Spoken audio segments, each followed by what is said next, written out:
Hello and welcome back to Bits and Bobs. In today's video we're going to be going through the complete coinage of George IV, who reigned from 1820 to 1830. We're going to be going in denomination order, starting off with the farthing, the smallest coin used in Britain at this time. And here is the first issue farthing. We see a very intricate portrait of Britannia holding the sprig of leaves, sat on the shield, and the Lion of England at her feet. On the obverse we see King George IV. This is the first bust of King George IV, and notice he is wearing a wreath crown and some clothing over his shoulders at the bottom of the portrait. Now the second issue farthing features the same design of Britannia, just without the leaves or the lion by her feet, although there are the flowers of the different constituent parts of the UK at the bottom. On the obverse we see here the portrait of George IV. Now on to the second iteration. Notice the clothing is gone from the bottom of his neck, and the wreath or laurel crown is a little bit less prominent. This is the only design of halfpenny from that time, as none were minted in the few years of the first portrait. They all feature the second portrait and the new design on the reverse as well, featuring no Lion of England or leaves in Britannia's hand. And the halfpenny weighs twice as much as the farthing, so they can all be weighed, as does the penny, which weighs twice the halfpenny, 4 times the farthing, and again features the same design as none were minted in the early times of the first portrait. They all feature the second portrait and the new iteration on the reverse. Next, on to silver coins. Here we start off with the Maundy coinage.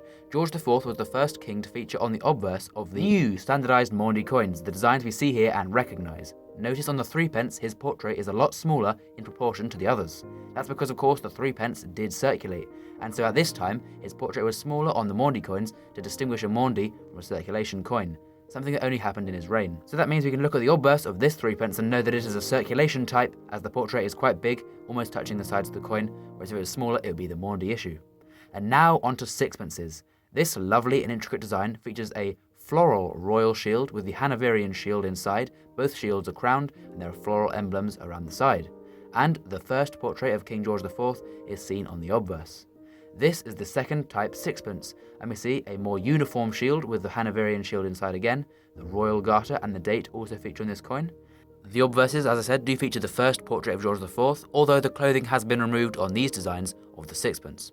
There is also a third design of 6p, and here it is. We see a crowned Lion of England facing out of the coin, standing on the St Edward's crown above the flowers of each part of the UK, with a legend around, and this coin features the second portrait of George IV, with no laurel crown and of course no clothing visible for the portrait.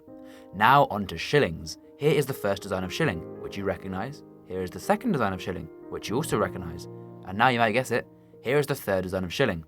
The shillings and the 6p featured the exact same design, the only difference being the shillings were bigger and twice the weight. There are no George IV florins minted. As you know, the godless florin struck in 1849 was the first milled florin, and so that was after the time of George IV, who had no florins struck in his reign. Now we move on to half crowns. There are 3 designs, all of them are lovely in my opinion. Here is the first one. A crowned royal shield can be seen with the Hanoverian shield too, a garter and floral emblems at the outside with George the Dragon at the bottom. This one features the first portrait of George IV.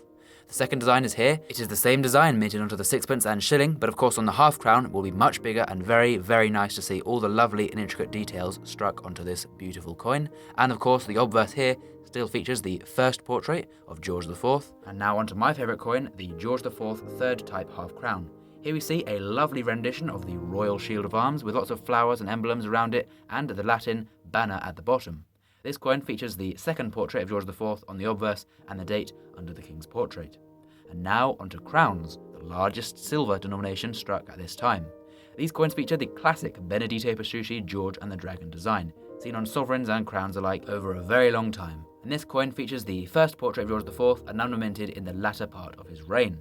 And so now we will move on to the gold coinage of George IV. Starting with this, the first issue half sovereign.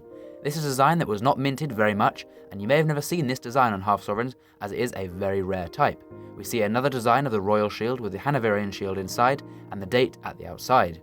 And on the portrait of this one, we see the first portrait by Benedetto Petrucci once again.